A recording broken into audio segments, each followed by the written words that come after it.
Brave New World by Aldous Huxley embraces the idea that humans' ambition to be free is easily antiquated when the immediate needs of every individual are met. When everyone is artificially happy, there seems to be no fault. However, when a utopic society is introduced to a single organism that dares to question his happiness, the whole system crumbles. Social norms are the only real thing to the populace because it satisfies them in every category of Maslow's hierarchy of needs. This dominating prominence leaves little leeway for those who don't fit into the description of expectations that society presents. This novel should absolutely be on the list of books to read before college, as not very many books stand up to the glaring problems of the modern world. Instead, they reiterate the perils of being a slave in the 1800s. Huxley claims that every day people are slaves to others. Everyone belongs to everyone else. Aldous makes it a point to isolate the audience at the very beginning.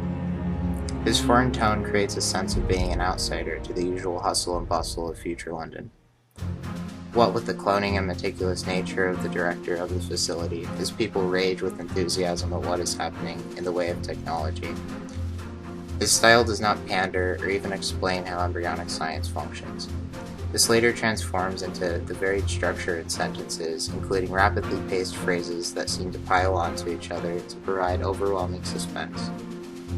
Suspense is often needed to add intrigue in a story.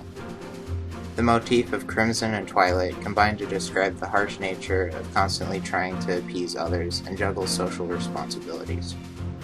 Most of the plot is driven by technology and the obsessive strain people put on it. For instance, Bernard observes the conditioning center that indicates what the babies grow up to be: epsilons, deltas, gammas, betas, or alphas. This brilliant method offers no mobility of class, which gets rid of the longing to strive for a better status. Bernard, being an alpha, is a highly intellectual scientist, which makes him question the moral judgment of the city. This gives him an internal conflict as well as a feud with society.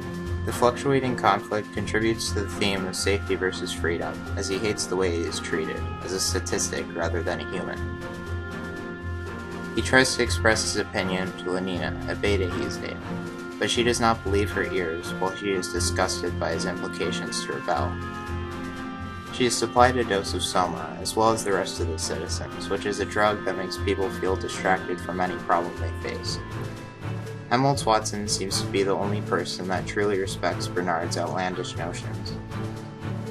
The social terms are outlined by a critique by Derek D. Miller, which states, "The consumerist ideals of the society could be captured by one of the hypnopated proverbs demonstrated in this quote from the novel. But old clothes are so beastly," continued the untiring whisper. "We always throw away old clothes. Ending is better than mending.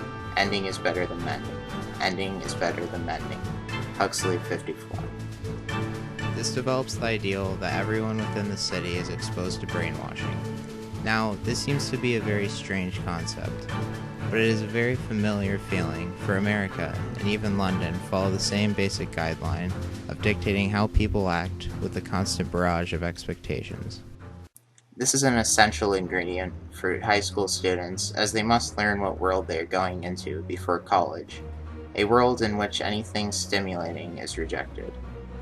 A world in which anything original is made obsolete, as people are conditioned to like the same things rather than to be challenged. Humans only wish to be happy, regardless of what the cost might be. Soma or no soma, it is those who do not conform that get left in the dust.